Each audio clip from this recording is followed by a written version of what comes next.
There was a story in the UK Telegraph yesterday. The fiddling with temperature data is the biggest science scandal ever. It's by Christopher Booker. When future generations look back on the global warming scare of the past 30 years, nothing will shock them more than the extent to which the official temperature records were systematically adjusted to show the Earth as having warmed much more than the actual data justified.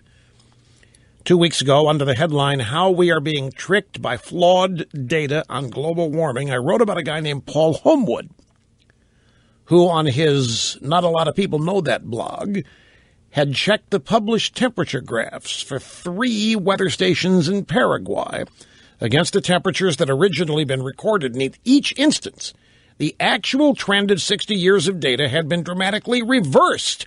So the cooling trend was changed to one that showed marked warming. And this was only the latest of many examples of a practice long recognized by expert observers around the world, one that raises an ever larger question mark over the entire official surface temperature record. Grab audio soundbite. What is it? Number 6. Grab soundbite number 6. Now, this story, I have to admit to you, I read this story, and it's a little thin in terms of its sourcing. It does quote Paul Homewood, but it doesn't tell us how Homewood got the data.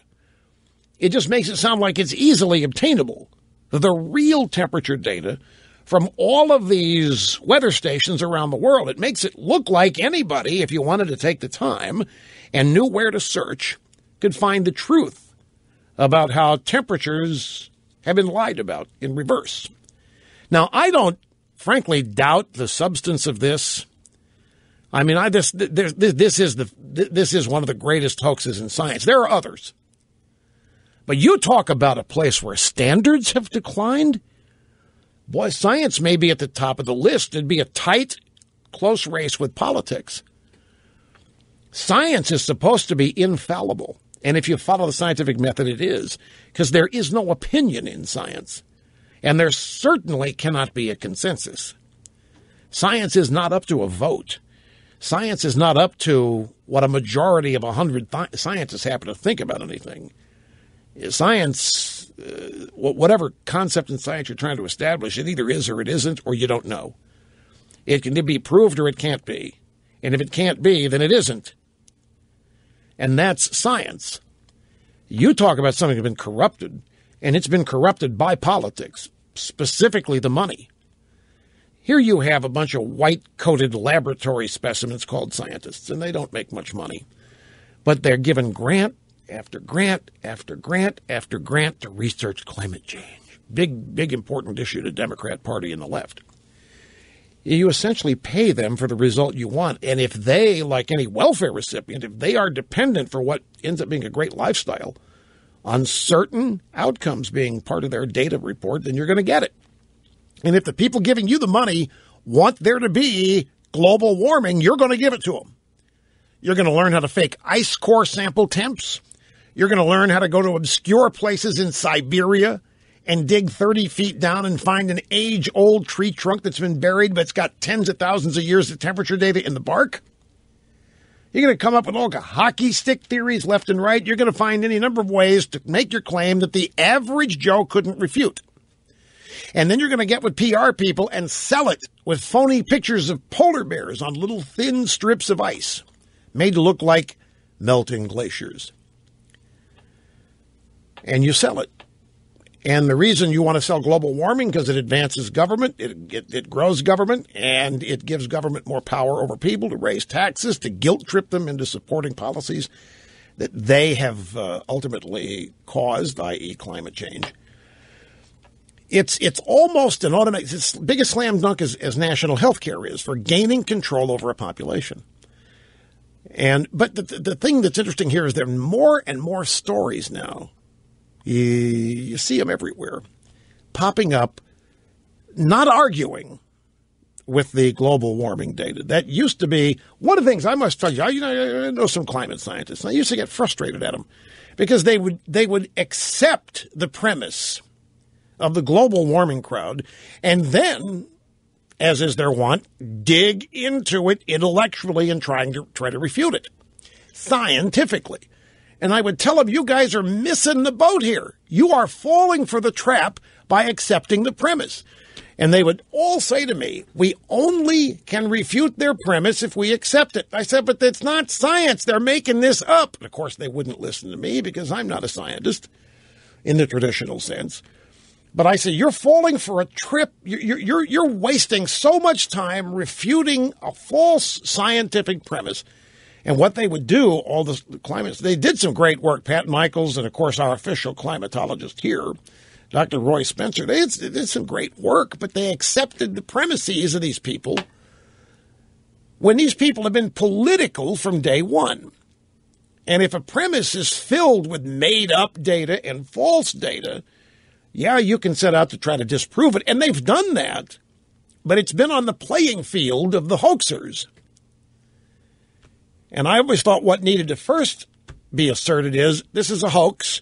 You guys are making this up, and there's no way what you're claiming can ever be known. And then set out, prove that. But accepting the premise and going to every ice core sample or the hockey stick or whatever, it got so esoteric and deep that the average person wasn't able to keep up. So those people became known as the deniers. The climate deniers, the people that didn't care whether the polar bears were dying, and the people that didn't care whether big business was polluting the sky so much that the North Pole and the South Pole were melting. If the North Pole melts, where's Santa Claus going to go? That kind of crazy crap. And so this may be thinly sourced or what have you. I have no doubt. I've known from the beginning, just because I know liberals, that this whole thing has been a hoax.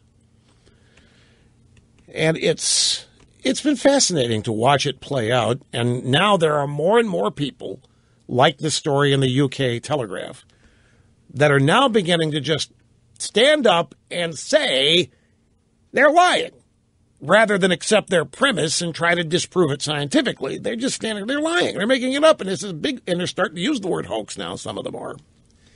Listen to this. Audio soundbite number 3. This was on NPR Friday afternoon, the Leonard Lopate Show. He spoke with the Center for Investigative Reporting contributor Mark Shapiro, and they're talking about climate change and had this little exchange. Is the debate over climate change mostly scientific, economic, or political? Because many conservatives are saying that the environmental movement is like a watermelon, green on the outside and Marxist red on the inside. Wow, I haven't quite heard that one. Oh, you should check out so many people. Rush Limbaugh, there are a couple of books about it. Yes, there are books about we call them the climate denialists. See, they call them the climate denialists or the climate deniers. Now, this joke that environmentalists, green on the outside, red on the outside, and this guy Shapiro, who talks about the climate, he claims he hadn't heard the joke. That joke is at least 30 years old. I first heard that joke from a timber company in Humboldt County in California when I went out there to try to help them save the day, back when I was wearing my Brian Williams hat. No. I went out there and I did a speech, the Rush to Excellence tour, and I met. No, there were no dead owls floating in the river. And, you know, the spotted owl we saw, the only one we saw was living in the K of the Kmart sign. It wasn't in an old-growth tree. There was a spotted owl in the Kmart sign.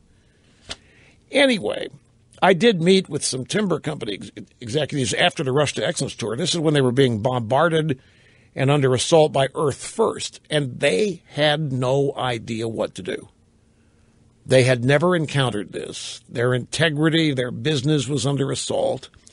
And the timber guys, you know, for every tree we cut down, we plant 10. I don't know what these idiots are talking about. Our business is timber. We go out of business if there isn't any. We're not destroying forests. We're planting forests. And they were really frustrated. And I tried to tell them, you guys are missing the boat. This is not about specifics. They're attacking you because you are capitalist. If you want to defend yourselves, you can certainly talk about how you plant 10 trees for every one you cut down, and that would be valid. but you better understand why they're after you. It's not, that's just a smokescreen, the trees that you cut down. They're after you because you're capitalists. And they are socialists and they hate capitalism. And they're going to come up with ways of attacking you to make you look like you don't care about average people. That you don't care, that you would just as soon put somebody, you'd cut down a red tree, or an old redwood tree, and save a baby's life. They're going to demonize you, that you guys are going to be the biggest boobs on the face of the earth. And 30 years ago, nobody knew how to deal with this. It was well, for the individuals involved, it was unprecedented. The leftist attacks on institutions have been around forever. But to these guys, they didn't know how to defend it. They didn't know how to react to it or how to respond to it. Because it was ideological. This is the bottom line. The attack on the timber industry, the whole spotted out, all of that was ideological leftist ideology, liberalism. And if these guys were not active, committed conservatives, there was no way they were going to understand what they were up against. And they didn't. And even after I tried to explain it to them, they were a little bit better off. But they couldn't get past the idea that they could defeat the environmentalists with real-world statistics. No, we don't destroy forests. We plant 10 trees for every tree we cut down. Doesn't matter. You're still cutting down a tree. And a tree has a life. And a tree provides life for spotted owl. A tree provides life for whatever. And you're cutting it down. You're a mean-spirited extremist. You're just cutting down everything in your sight. And then what do? You're selling it for money. You're profiting off the destruction of the earth. And they says, they really look at us that way. I said, damn right they look at you that way. The same way they look at the oil companies. You're polluting. You're destroying. You're any number of things. I'd say even now, that a number of people under assault by the left still don't know how to deal with it. And I guess that would include the Republican Party.